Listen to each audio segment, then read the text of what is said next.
Welcome to One Little Spice, the Disney food podcast that isn't afraid to send you into the taste lab.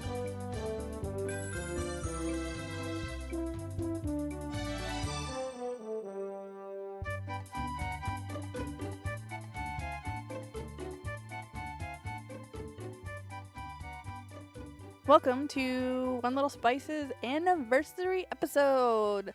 Yes, sirree. It has been 1 year of Spice. Dis many. Mm-hmm. Amy's holding up one finger. For the occasion, Amy has found some Beso del Sol sangria. And if you're just tuning in for the first time, Amy loves her Beso del Sol sangria. And they also serve it everywhere in the park. Except, ironically, the Coronado. They make their own there. Well, I would hope so. I would hope so, too, but it's just sort of... I wonder if they sell it, though, in, like, the wine shop. Oh, they probably sell it at the little, like, store. At the little store. I'm Julie. And I'm Amy.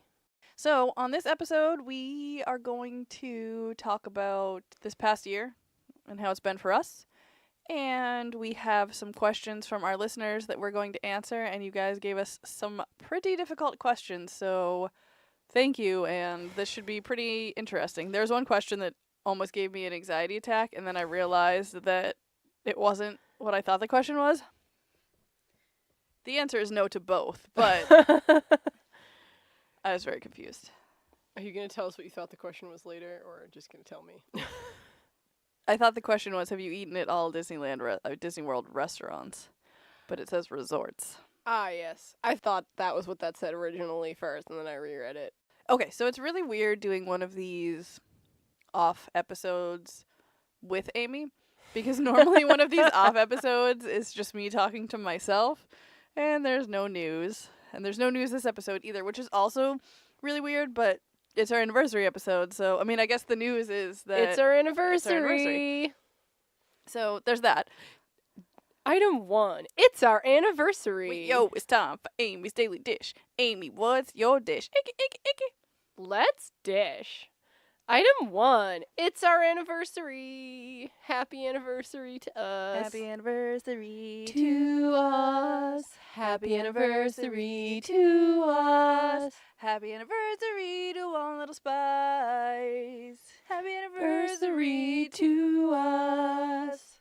I wasn't entirely sure where that middle verse was gonna go, so I just copped out for a minute. I wasn't sure if it was gonna work either, but it seems to work. Yeah, I figured it had the best chance of working if I didn't try to, like, join in half a second after you sang. So we're gonna start with reflections.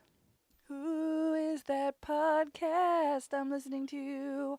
Sitting there on my phone. When will this restaurant be in my reservation? Gosh, that takes me back. Whew. It does. Whew. It's like Christina Aguilera, 98 Degrees, True to Your Heart.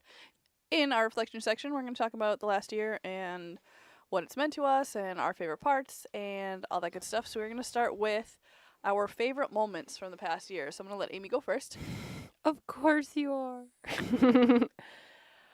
All right. So was it moment or moments? Because you said moment and then you just said moments. Well, because we are both talking about our favorite moment, which makes a plural. Okay. Because 1 + 1 is not 1. It's kind of silly and little, but my favorite moment is in the bloopers of episode 8. It's a little song you might remember, and it goes something like this. Don't eat people. It's not something that you wanna do. Don't eat people. Don't eat people. It's not gonna make you happy, man. Don't eat people. And that kind of became our theme song. Yeah. So that's where it came from if you randomly hear us singing Don't Eat People. I'm not even sure what we were actually talking about. It was fava beans with a nice Chianti. Because I remember it was either the episode before had fava beans and this episode had a nice Chianti. Or the other way around. Either way, it was just 2 episodes in a row with things that and it just finally I had to, make a Hannibal Lecter reference. Don't eat people. It's not going to make you happy, man. Hannibal Lecter is not a good role model. My favorite moment was when I came up with really awesome titles for a lot of our first episodes that were all Star Wars references. Yes. Patting myself on the back there for that. That's not actually my favorite moment, but I forgot about that. You know, we don't really go back and listen to our episodes once. I've listened to them 26,000 times editing them. And I've listened to them like Twice. 3 or 4. Depends on the episode. I think recording our first episode, That was so much fun. I had been listening to podcasts, and Amy and I go to Disney a lot. And not just because of the podcast, like, we thoroughly enjoy going to Disney.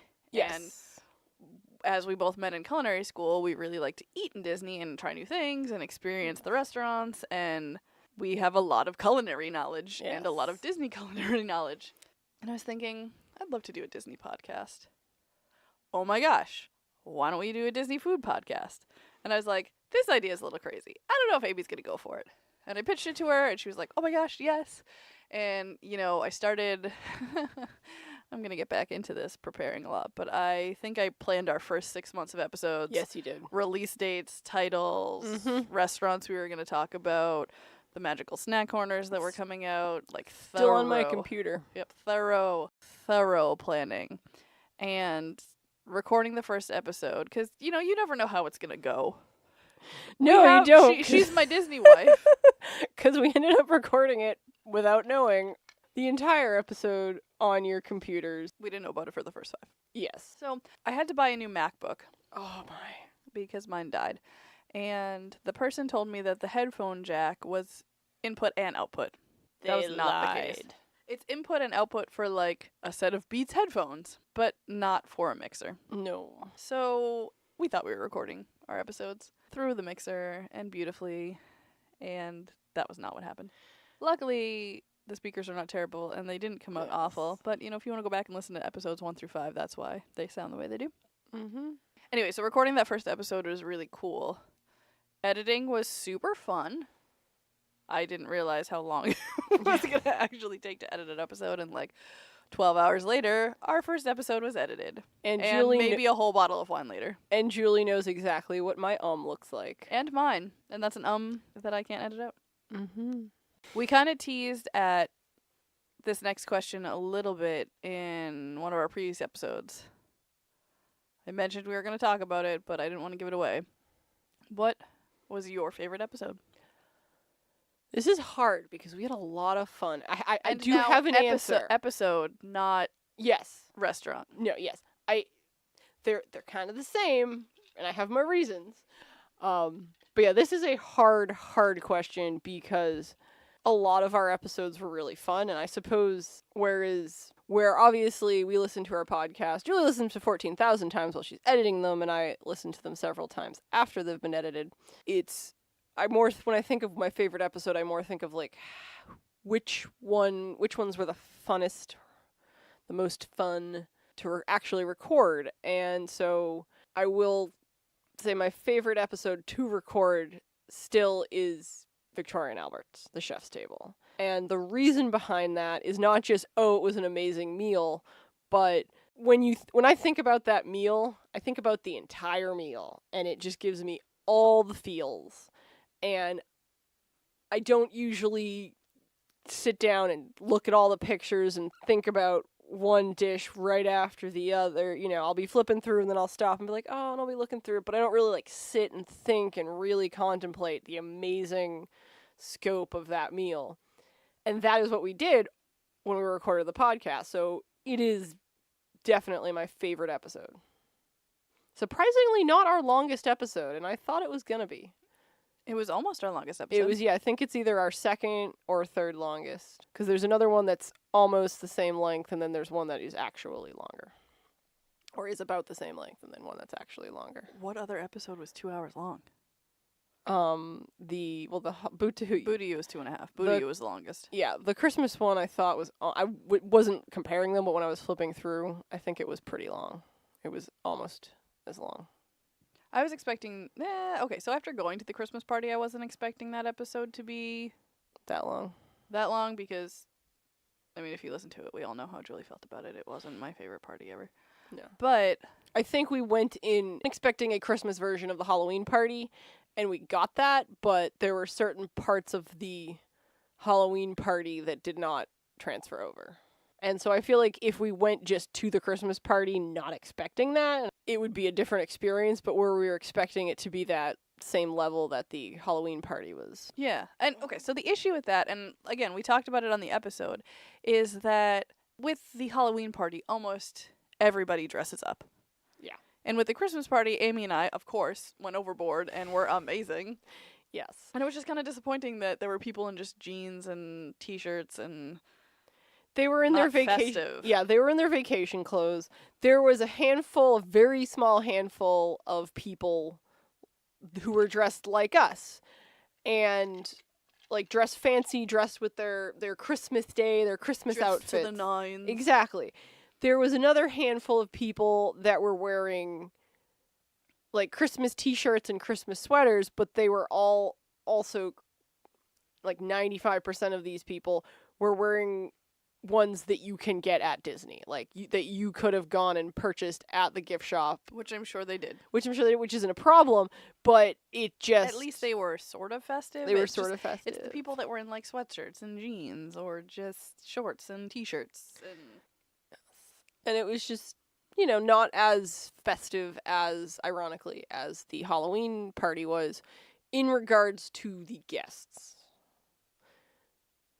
I feel like the cast members were also were pretty jazzed. About the same level as the Christmas party. Overall, the cookie stands especially weren't quite the same level as they'd be as the Halloween trick-or-treater people, because it's just a different aspect. Everyone loves giving out, I love giving out Halloween candy. Yeah, and you seeing get to all the see costumes, exactly. especially the little kids in the costume. Exactly. So they're just the most jazzed people at the Halloween party, but And- at the Christmas party, not as much. And I have to say, this has nothing to do with any of that, but you talked about jazzed cast members. Mhm.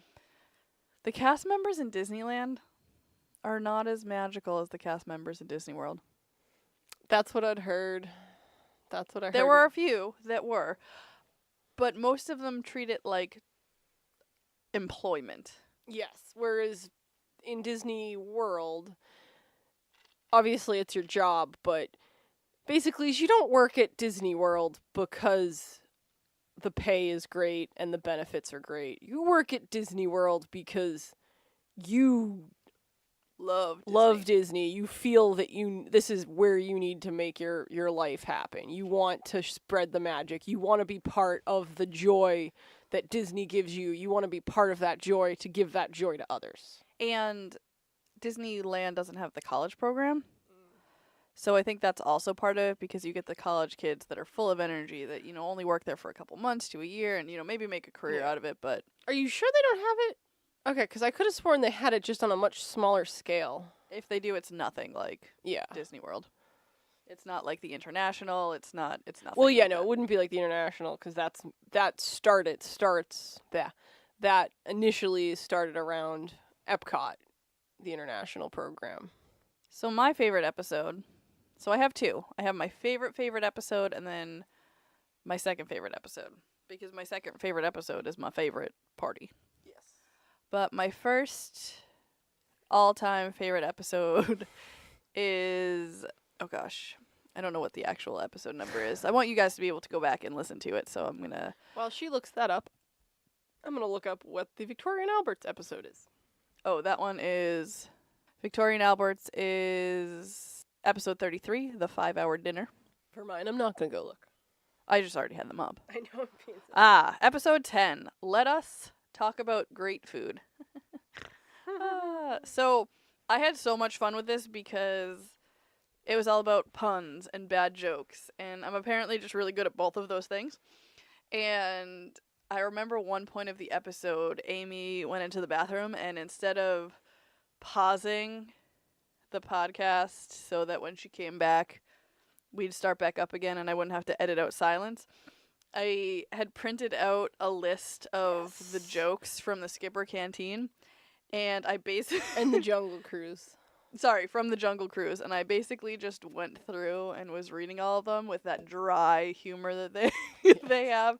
Oh, I was cracking myself up more than anybody else. And so I had come up with a lot of food puns Yes. beforehand, but I was also like throwing them off You were off on the cusp. You were on point. I was on fire. So that was a really fun episode to record and to edit because I was like, it was really funny.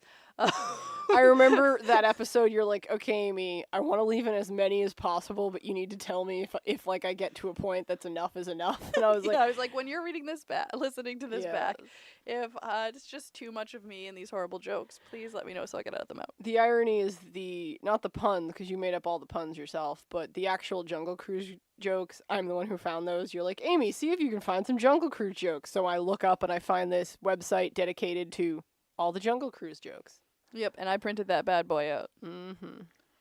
And my second favorite episode, Mickey's Not So Scary Halloween Party. I think coming up with the names for all of these was also really, really fun. It really is. It was just a regular episode. So this was episode 23, our Not So Scary episode, and that is where we talk about the Booty U Parade. And what I love about this one so much is it wasn't just about the food at Mickey's Not So Scary Halloween Party. It was the whole thing. So if you want to know anything and everything there is to know about Mickey's Not So Scary Halloween Party before you go, episode 23, our Not So Scary episode, is everything from where the candy is to where the characters are to what characters were there to all Tips the different and tricks. Tips and tricks, how to get there early, how to plan character meet and greets, and where all the great food is, obviously. I wish I had a list of all the restaurants we've talked about so far. It would make answering this question a lot easier. Oh, wait, I do. So this next question is a little bit more in depth than the last two. I guess not that the last two weren't really in depth, but of what we've talked about so far, which was your favorite meal? Toppest. Victoria and Albert Chef's Table. Victoria and Albert Chef's Table, hands down. There's no way anything can beat that. Yeah. We've had some really great meals, but that one Beats all of them. so incredible. And likely will forever. Forever. So that's definitely both of our toppest. Tippity top. Tippity top. Jim jimminy jim jimminy jim jim jidoo. What's the actual song? What's the actual song that they sing on the rooftops? Jim Jiminy? Is that the song that they sing? They sing a movie about top up to the high. Let's go fly a kite up to It's Step the in Time is the highest height. one that they're I know, singing. but the one that I'm thinking of is the one I just sang. Oh, okay. Your favorite breakfast. It doesn't have to be a breakfast buffet, just your favorite breakfast that we've talked about so far. Can it be a brunch? Okay, because that's not an option here. I need to know. That was all. Yeah, I guess breakfast brunch can be. Yeah, I know what you're gonna pick though. We can make brunch a separate category.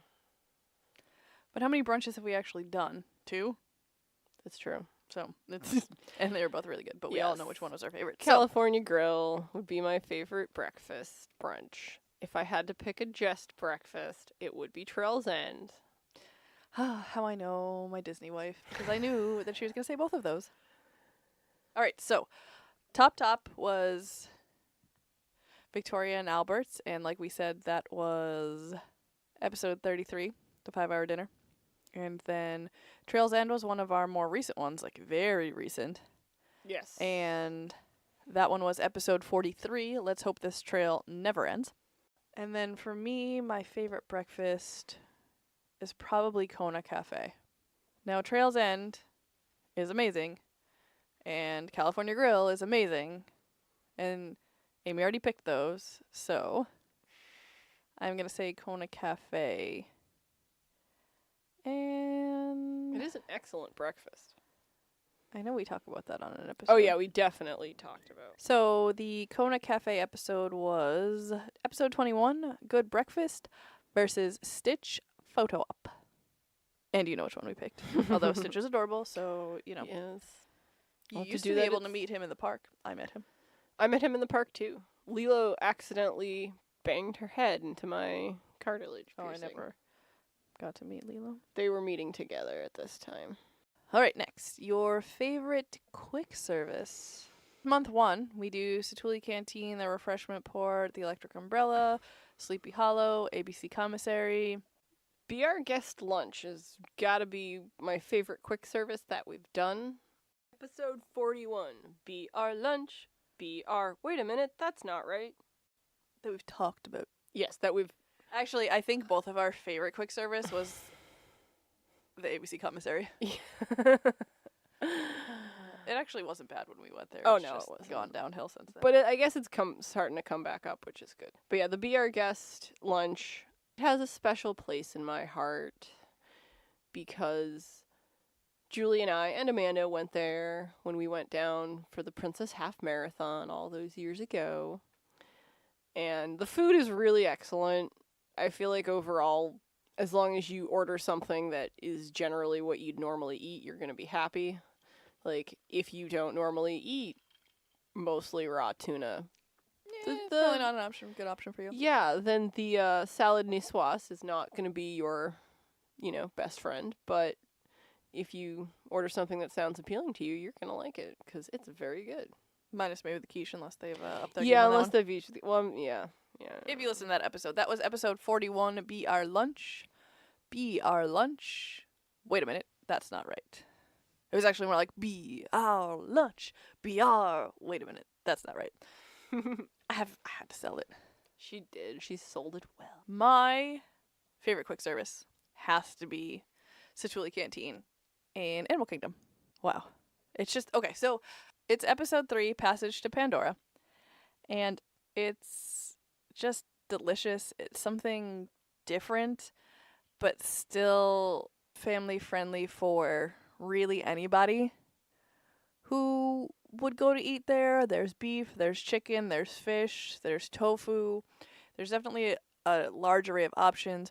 And then as far as, it's cool because you pick your protein, you pick your grain, and then you pick your dressing, and you can really customize it any way that you want. Yeah. And like we talked about in the episode, they have that $75 family of 4 meal that is a ton of food, and you pick 4 proteins or all the same protein, and 4 of the grains or all the same grains, and all the sauces. And it's just really fun. It's quick service. You can mobile order. The lines generally go pretty fast. The desserts here are really pretty. The blueberry cream cheese dessert thing wasn't exactly my favorite tasting, but you can tell they put a lot of effort into presentation, which was really cool. I feel like Satuli Canteen is simultaneously really unique and exotic, but when you look at it, it's also pretty, I don't want to say basic and simple, but, pretty normal. The ingredients, for the most part, are things you're used to. They're just presented in a different way. Sure, they have the tricolored vegetable chips. Those are potato, they're weird chips, but they're, they're potato chips and they're good. And they have the little boba popping pearls on top. But for them, other than that, everything else it's meat. It's potatoes, it's rice, a salad. Exactly. It's normal stuff.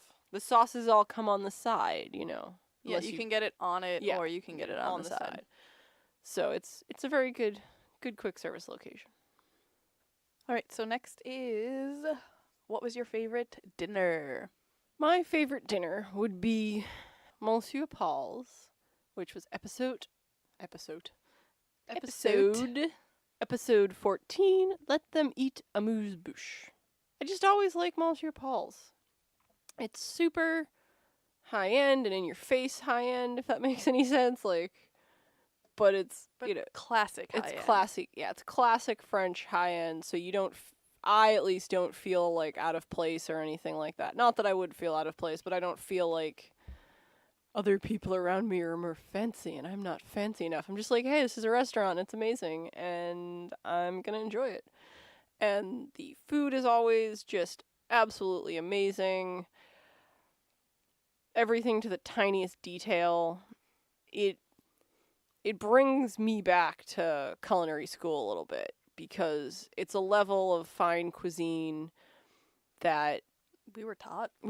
You don't, even when you go to a nice expensive restaurant, most of the time it's not to the same level of culinary excellence. Everything's amazing, don't get us wrong, but it's not to the same level of culinary excellence and care and attention to detail that we were taught how to cook, how to present, how to food, if you will, in culinary school. Yep. And it's just sort of... And so I feel like Nice. we appreciate it on another level too, Yes. because we know the care and skill and Yes. time that it takes to prepare all of these dishes that we can really, In- really appreciate. Not that Yeah. people that go there don't appreciate it, but I feel like we can appreciate it on a different level. Yeah. And Mhm. he carved that lamb shank, Perfectly. those lamb chops in front of me.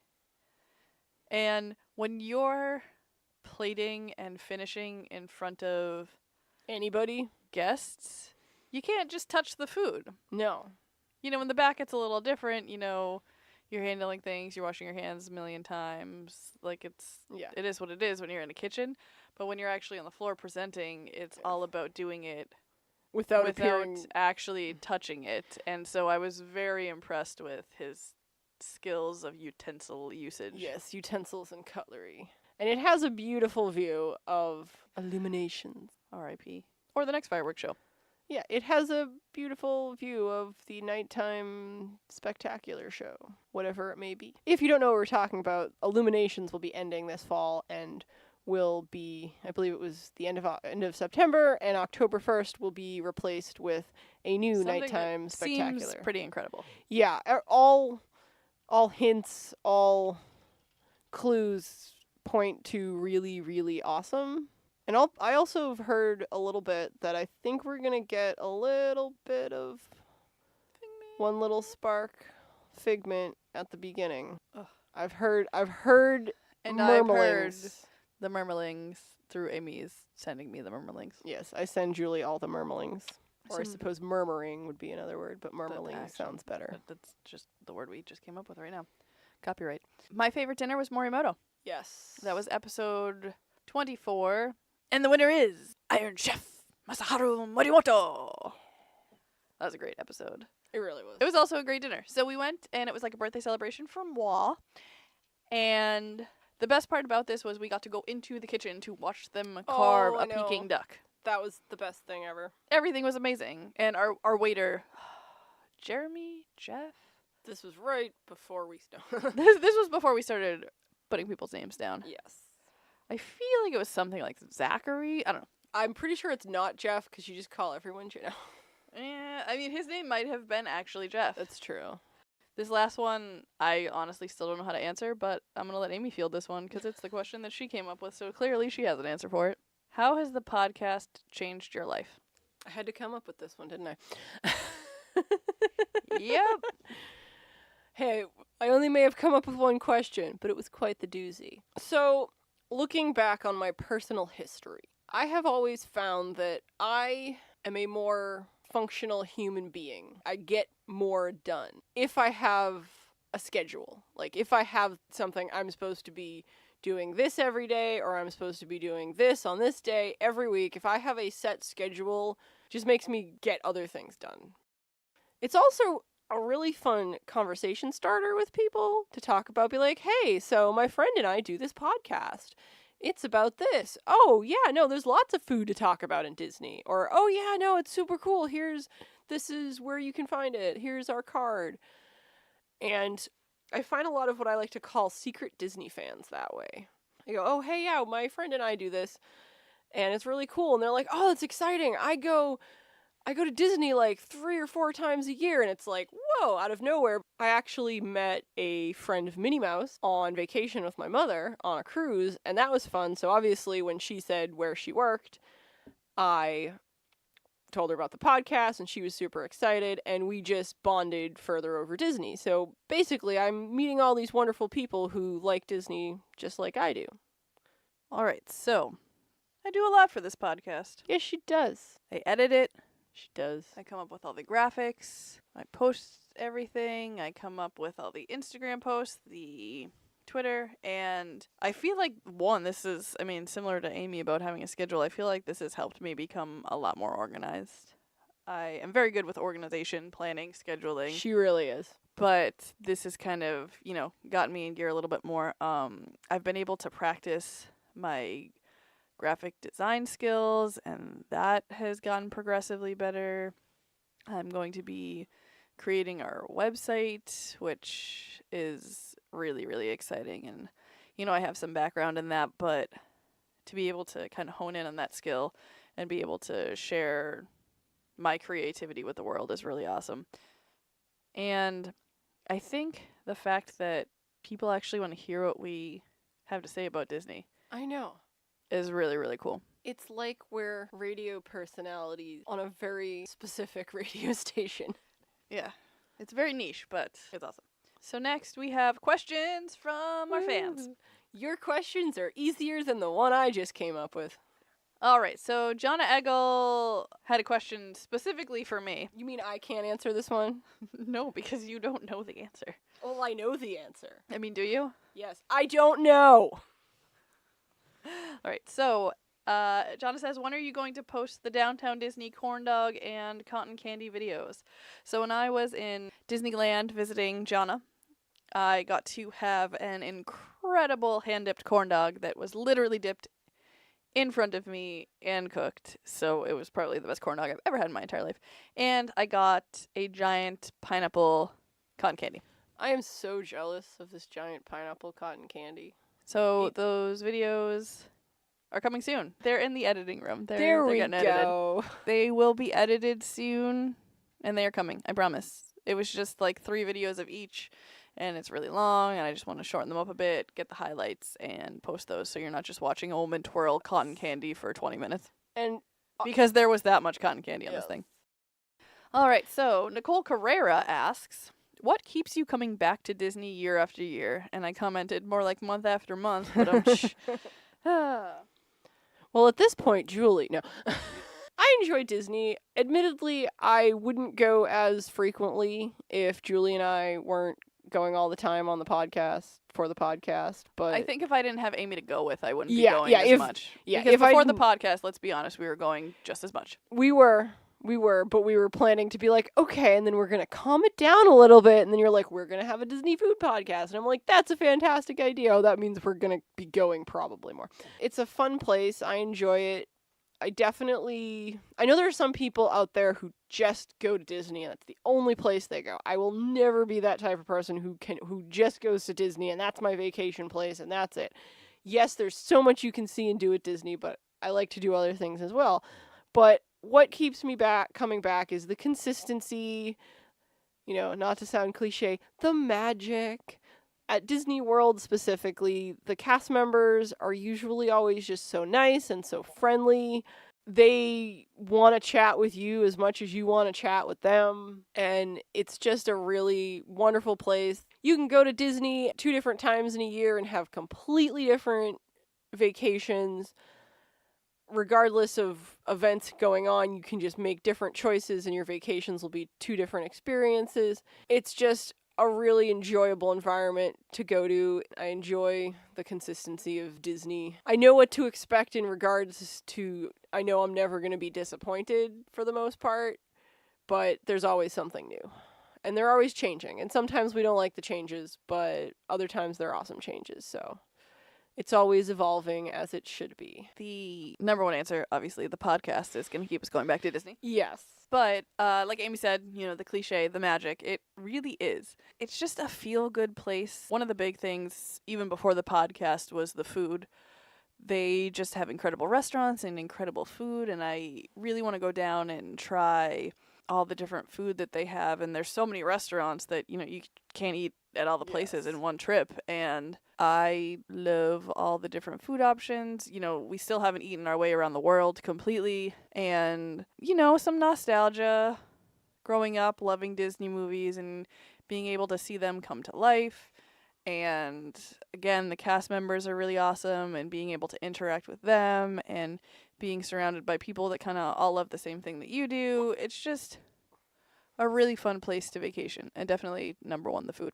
Yes, the food is amazing. I don't know if I mentioned the food, but that went without saying. And is there anything you've seen in the past few years that you wish Disney would stop doing or that they hadn't done? So I think the biggest thing was getting rid of the original Figment ride, but that was more than a few years ago. So in the last few years we're talking, right? So, first off, I'm very excited for Galaxy's Edge, Star Wars, also known as Star Wars Land. So don't get me wrong. But I really wish that in the last few years, Disney gave Hollywood Studios, MGM Studios, another actual go at its theme. Like another attempt to hold on to the whole movie studio, the park is you're in the movies theme.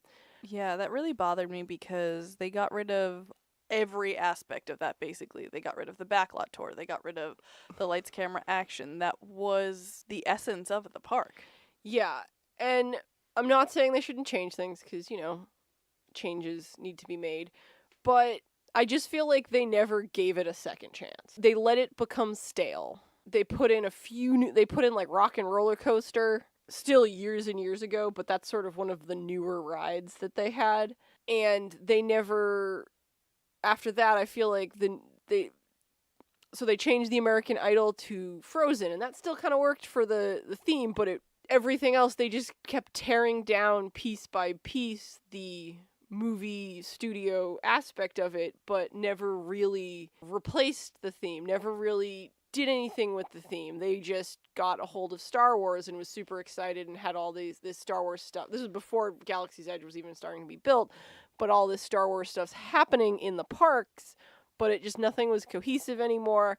I just really wish they had given it a second chance. I'm honestly cautiously looking forward to seeing what happens now here on out after Star Wars Land opens, because I feel like we're gonna see a really big change in the overall theming of the park, and I just have no idea where they're going with it. That is something I'm not really pleased with what they're doing, because they don't seem to have a real vision for MGM anymore. Which is also why we jokingly call it the entrance to Star Galaxy's Wars Edge. Land. Yes.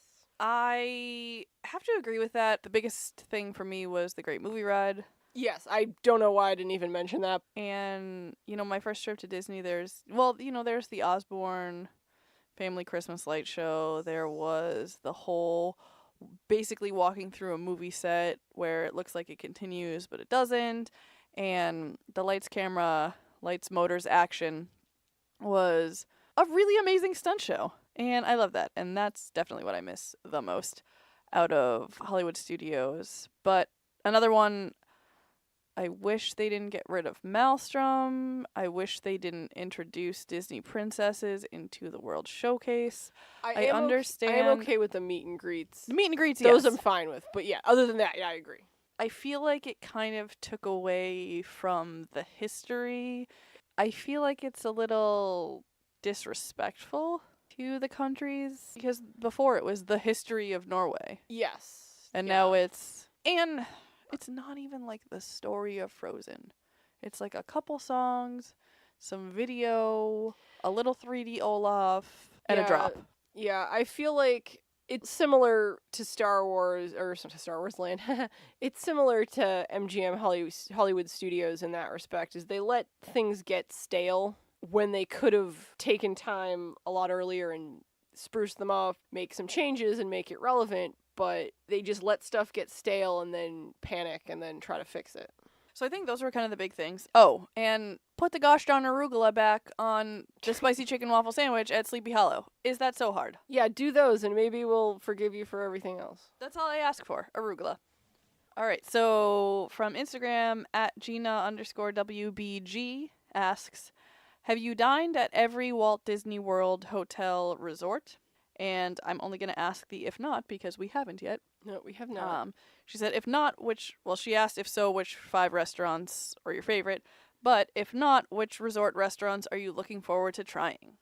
Our 180 day actually comes up on May 2nd, so it'll be before this episode comes out. But we have already planned where we're going to be eating, and one of them is the Whispering Canyon, which is in the Wilderness Lodge. And that one has these incredible all-you-can-eat skillets that just look phenomenal, and who doesn't like barbecue? Yes, I am definitely looking forward to that. Cool, that was mine. What you got? I think the one that I am looking most forward to now is the restaurant that they are still actually constructing at the Coronado Resort. I'm not entirely positive of the name or if they've given it a name yet, but it's the one that's being built in the center of the big lake. So you have to go over some bridges and whatnot to get to it. And Not the one at the top. yeah, that one too. That one's, I suppose that one first because that one is going to be finished before the one in the middle of the lake. But the one in the middle of the lake just seems like it's going to be, it has potential to be a really interesting location. Hopefully the menu will match the interest of the location. Is there another restaurant in the middle of a lake in Disney World I don't know about? Just seems like a very unique place to eat. Three Bridges Bar and Grill. Based on its title, I'm assuming that there are 3 bridges that lead to it from 3 different sections of Coronado. And I just kind of really like the idea of a restaurant in the middle of a lake. From @teacups_and_whiskers. What's your favorite resort? My favorite resort is Fort Wilderness Campground. I just really like it. It's a lot of fun. I've only stayed there once. It was with my family in 1994. And it was just one of the funnest resort experiences. Mine is the All-Star Sports Resort. I'm just kidding. But While it does hold a special place in my heart. yes, me too. Oh, this one's really tough because I really think the Wilderness Lodge. But It you've just never has this- stayed there. I've never stayed there, no. But it didn't say which resort is your favorite that Oh, you no, stayed no, at. It's just no. what's your favorite resort. Well, mine is of the ones I've stayed at. The Wilderness Lodge, it's amazing. It's got this really rustic feel. You go outside and you feel like you're in the wilderness. The lobby is amazing. I really like that resort. Next is, how many times have you both been to Disney and which park have you visited the most? I'm going to answer that second part, Epcot. Epcot. Last trip, I think, when we were there in November, went to Epcot every day. I think I've been 10 or 11 times, and there are Okay. many times that you were there without me. Okay, so if you've been there 10 or 11 times, then I've been there 15 to 20 times. That was a really straightforward question. Yes, thank you. How many times have we been together? 7 of those? 7 or 8, yeah. 10 times or something like that? A lot. She is my Disney wife, after all. All right, I really love this question. It comes from @KimberlyConway8. Are the giant turkey legs worth the money? Yes. Do you like For salt? the experience. Exactly. So, to experience the turkey leg, yes. But because of the way it's cooked, it is very salty. Yeah. Although, that's to like Amy and I that don't eat a lot of salt. So, to someone who has a lot of sodium in their diet, it may not taste that salty. So, yes, I would agree that they're worth the money. However, if it is you And Amy has some like really old school nostalgia with the yes, turkey leg. yes, I've been eating turkey legs since my first trip. My first And trip, turkey soup. yes, my first trip, I had the turkey soup, and I still think they have the turkey soup, and we'll have to see if they have the turkey soup because hey, quick service credit. I'm sure maybe. they at least have it during the like Yeah. Thanksgiving month. But yeah, if I had the turkey soup, I was given a little piece of the turkey leg and all that. And every trip for like the first 5 or 6 trips I went to Disney, I had to get a turkey leg. Since then I'm like, okay, I don't need a turkey leg. You know, they're huge and there's other delicious things to eat as well. But if you've never had a turkey leg, it's definitely worth trying. And we also have the King Richard's Fair, which is very Yes. close, and every year where we can also get a turkey leg. Yeah. So it's not for us the only place where you can get a turkey leg, and it's very similar. Yes. But it is certainly fun to walk around Disney carrying a giant turkey yes. leg. It definitely strikes up conversations. My recommendation, if you've never had a turkey leg and you want to try a turkey leg, not everyone in your party needs to get a whole turkey leg. In fact, even if you have a very large party, 1 or more turkey legs, 1 or 2 turkey legs, like if you have a large party, 2 turkey And I would legs. say get 1 turkey leg to share, and if you Yes. want another one, go back, because they Yes. are very large, and 1 feeds a lot. Yeah, 1 does feed a lot. 2 people could easily pick off of 1 turkey leg and have leftovers. I'd say 3 or 4 could easily Well, no, I'm just pick saying, off and there'd be leftovers. You know, there's 3 or 4 people very easily. So if you just want to try one, get 1 for your party, give it a try, and if someone's really super excited about it, they can go grab another one. But it's really much larger and a lot more protein than you think is there. Yes. And you're eating it slowly too, because that's how you eat a turkey leg. Yeah, it's 'Cause not. you It's want it not to last. yeah, So as you eat the protein, you get full. Science. And this next one is a great question because we are planning to eat there this trip. But what do you think of the Spice Road Table in Epcot? We are very excited about this. Everything that they have Moroccan food related has been phenomenal so far that we've tried. This is really cool because it's tapas, so it's small plates. They do have some entrees as well, but you get to try a lot of different Moroccan food. So if you don't go back to Restaurant Marrakesh, or if you don't want the kind of basic stuff that they have at the Tangerine Cafe, the Spice Road is a really good in between, and you get to try more. As Julie mentioned, we are going and planning to go on this next trip. We haven't been there, but when it opened, I really, really enjoyed the concept. I do not believe they had very many entree options, like main entree options, when they first opened. When they first opened, I think they were almost exclusively tapas. They were not taking the dining plan because of that, because they didn't have like specific entree options at the time. I believe they're taking it now. But if you want to do the small plates tapas way of eating, then you wouldn't want to be using the dining plan because it doesn't apply for that. It's also a really good location. It is connected to some already existing buildings that the beverage stand and the little shop were already there, and they just built this restaurant on top of it. It has great views of the lake. It has great views of the fireworks and spectacular show, whatever that show may be when you get there. And it really also just looks like a really cool environment when you look into it. Looks really relaxing. It really is comfortable. Especially because it's right on the water, and there have been videos out there showcasing the food that they have there, and it just seems like a really fun, really good atmosphere. Yeah, we're really excited about this. You will hear things about this not very soon, because it's currently April/May, and we're not going till October. 6 months, guys. Yep, 6 months. Literally 180 days. Well, by the time this comes out, it'll be 177 or something like that. Yes. And then our last questions come from @OhSweetDisneyRecipes. She asks, what Disneyland food do you wish Disney World had? 2 things. The churros, the vast selection of churros, and the elote, which is the Mexican street corn that they have in California Adventure. You get this little container, and it's like the greatest corn ever because it's California and all their food is phenomenal. And you get a little teeny tiny thing of tahini, you get a little tiny thing of mayonnaise, and you get a little tiny thing of Parmesan cheese, and you make it yourself, and it's so much fun. So delicious.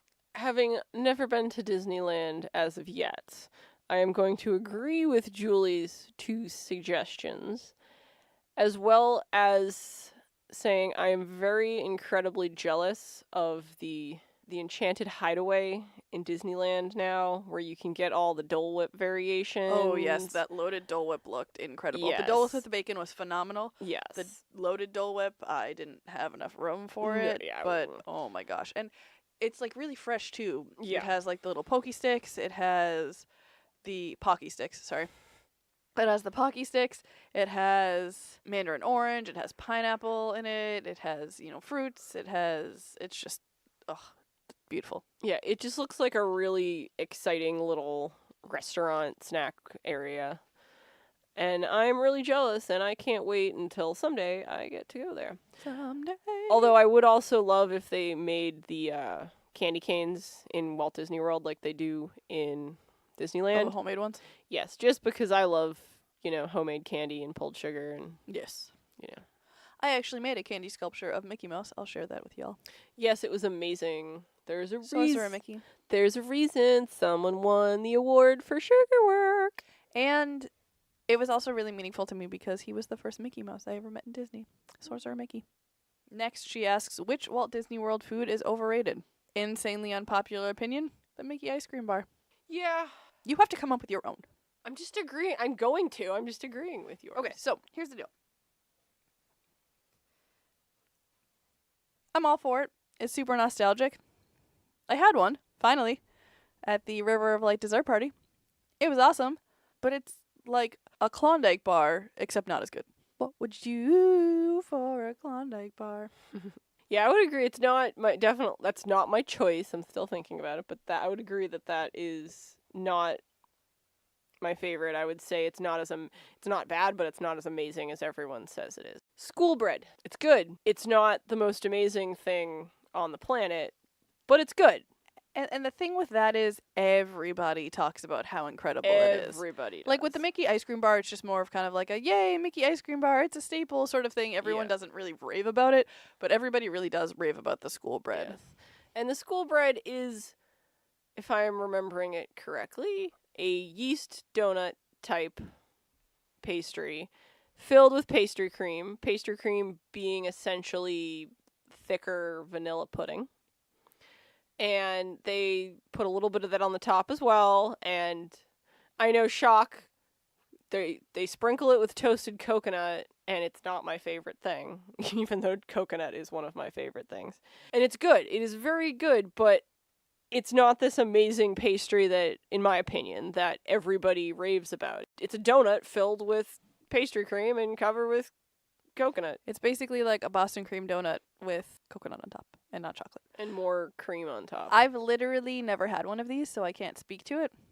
I certainly want to try it someday. And we're not the only ones that think it's overrated either. Yeah, no, there's a lot of people who agree, but far more people rave about it. I feel like there's not really anything special about it. I've also heard that actual school bread in Norway, though it's the same concept, it's just, it itself is actually amazing. Like, it's a lighter cream and all that. Not quite as heavy. It's just, yeah, it's a little overrated for me. And our last question, also from Oh Sweet Disney Recipe, is, what surprised you the most about podcasting?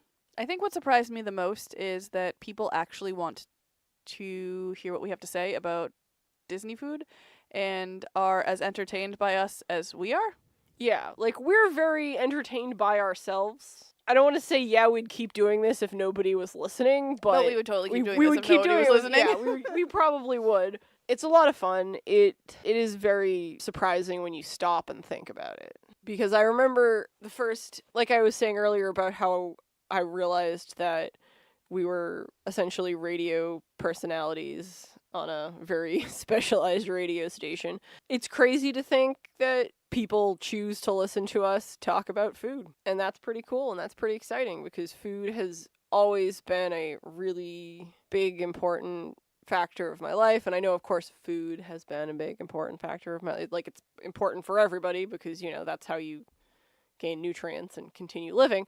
But, I mean, like, preparing food, enjoying well-prepared, enjoying interesting and unique foods has always been something I was super into even when I was a little kid. I always wanted the new and unusual food items. I was never really a picky eater. So it's just kind of something that's been part of my life my whole life. People actually want to hear us talk about it. And me too. I remember growing up, we used to have these. They were ridiculous. It was this kind of cookbook, but it came with these specific plastic cooking bowls and plates, and they were these long strips, and they would be like, use this square bowl or flip it upside down to use the circle side, and it would be probably the most basic recipes ever, but it was all done in the microwave. But it was like my first way of learning how to cook for myself, because I was too young to use the stove without, burning myself or something like that. So it was a way that I could independently make my own food. And I remember one of my favorites was an egg in a nest.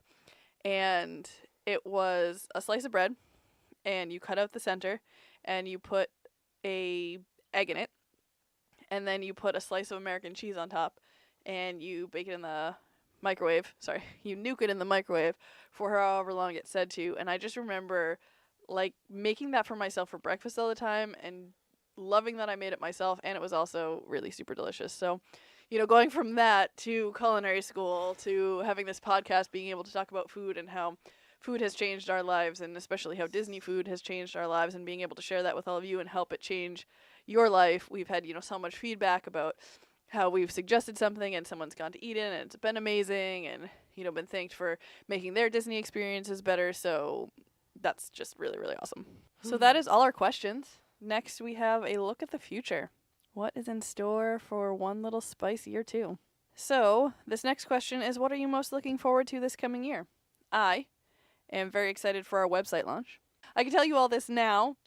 Woo! So it's not officially launched, but we have a domain, we have a website. It is onelittlespicepodcast.com.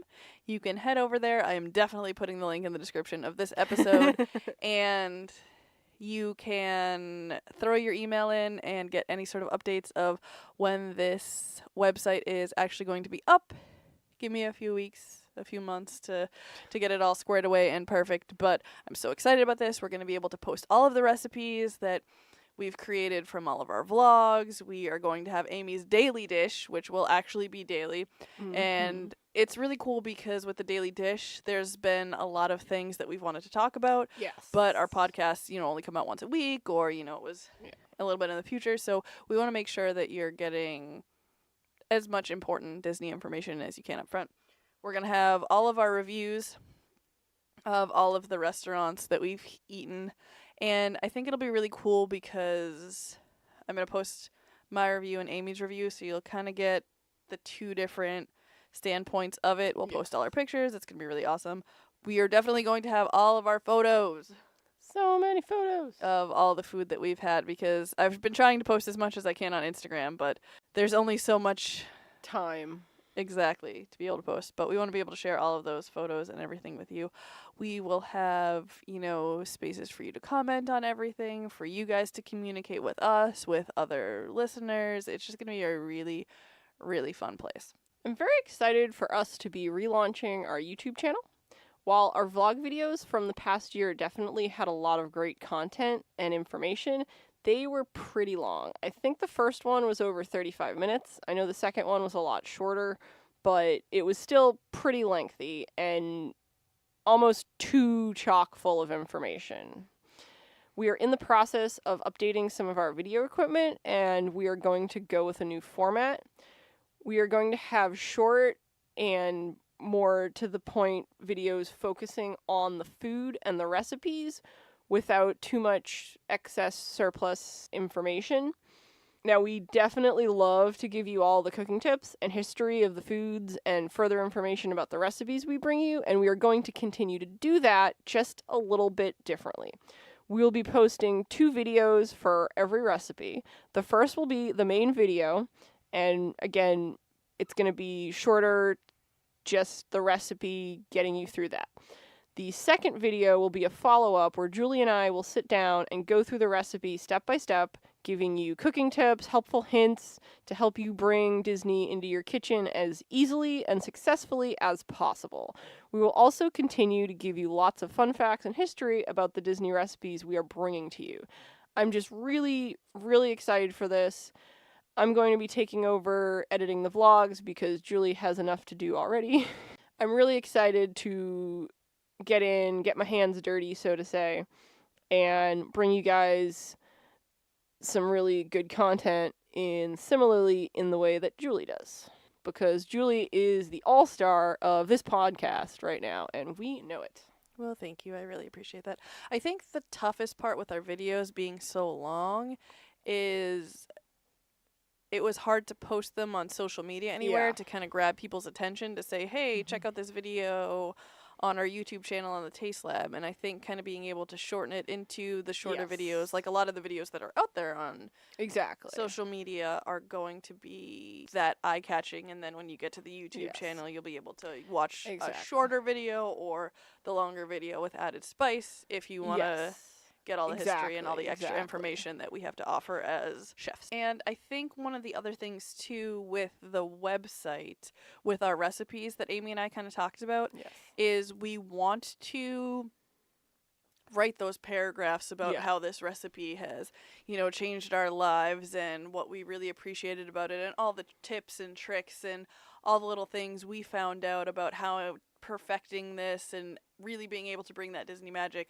into our kitchen. We want to be able to share all that with you, but we also understand that sometimes you really just want to get to the recipe. Oh, do I understand that. Seriously, not to interrupt, but in the last, I think, 3 weeks, I've found 3 or 4 memes a day that are just oh, that recipe, and then I found out about their grandmother's childhood best friend and how that applied to this cherry pie that I'm making that is actually, from a can. But no, I'm kidding. We're not actually from a can.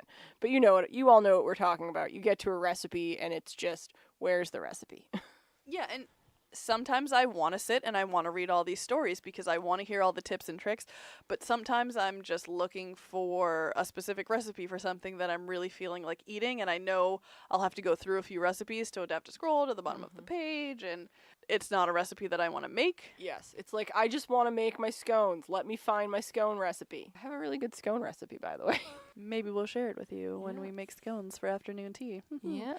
But we understand that a lot of you will want to read all of our experiences, so we're definitely going to include that, and we want to be able to share that with you. But we also understand that sometimes you just want a Disney recipe in a pinch, and boom, you'll be able to click and get the recipe. And last, but certainly not least, we have a giveaway for our 1-year anniversary episode. So check that out. It will be on Instagram.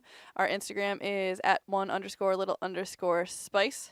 It's going to be amazing. It really is. We've been talking about it and planning and figuring out exactly what we were going to do as a giveaway. Yes, we've been gathering items and not I got telling some anybody. stuff from Disneyland. It's going to be really, really incredible.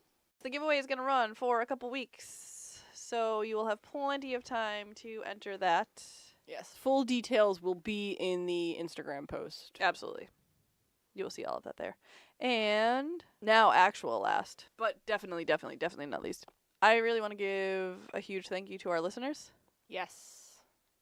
Without you, it's just Amy and I talking to each other and entertaining ourselves. Which is a lot of fun for us, but it's a lot of fun for us, and it's kind of what we do all the time, but it's really awesome to be able to share all of this with you and to have you enjoy all of the information that we have to give. We would be nothing without you. Or at least we wouldn't be podcast hosts without you. We would, but we would be the only two listening to our podcast. And my mom. Very periodically, I remind her that she can ask Alexa to listen to us. That's probably the coolest thing. And it really is. And she gets really excited because she forgot from 3 months before when I told her, you can just say, "Hey, Alexa." And I apologize to everyone whose Alexas just went off right now. Hey Alexa, play One Little Spice podcast. Just in case you're by your Alexa and you want us to play your podcast again. Yeah, let us know if that actually worked and she turned on. I wonder if mine in the kitchen is like... I would like to thank Julie for going through this journey with me and this continued journey. I would not want to do it with anyone else. I would like to thank Amy for putting up with me saying, no, repeat that, no, say that again. So that it will make editing easier for me in the long run. I've gotten to this point where I just stop talking, pause for a second, and then restart my sentence. Oh my gosh. Oh my gosh. All right, thank you so much for listening, and just remember, every recipe starts with one little spice. Even if it's a... I love you, but start all of that over because I don't want to edit all of those spaces out. Maybe Lilu. Maybe Lilo. Maybe Lilo had hula lesson. like, what do you want me to do? I don't know. Why are you sticking your finger up? I was about to go, Disney. Oh, we're recording on that track. No. I don't even know how to start this episode. I was making sure it was on the right level. So I could stop touching. Get on my level, man. Actually, hold on. Oh, I'm a ghost. Tetra Packs, they would sell it at the store. I'm not sure if they sell it. You're a Tetra Pack. You're a Tetra Pack. And I'm really exciting. Yeah, I'm really exciting. I can tell you all guys this. I can tell you I can tell y'all guys this now. I did it again. I like the name. That's Don't eat people. It's not Gonna make you happy, man. Don't eat people. So, I can still hear it. Oh, you can hear it. Have we determined if you... I don't think you can hear it on there. I just know you can hear it. I don't know, man. I can hear it. I can hear all these things that we do. So, I'm sure I can hear that.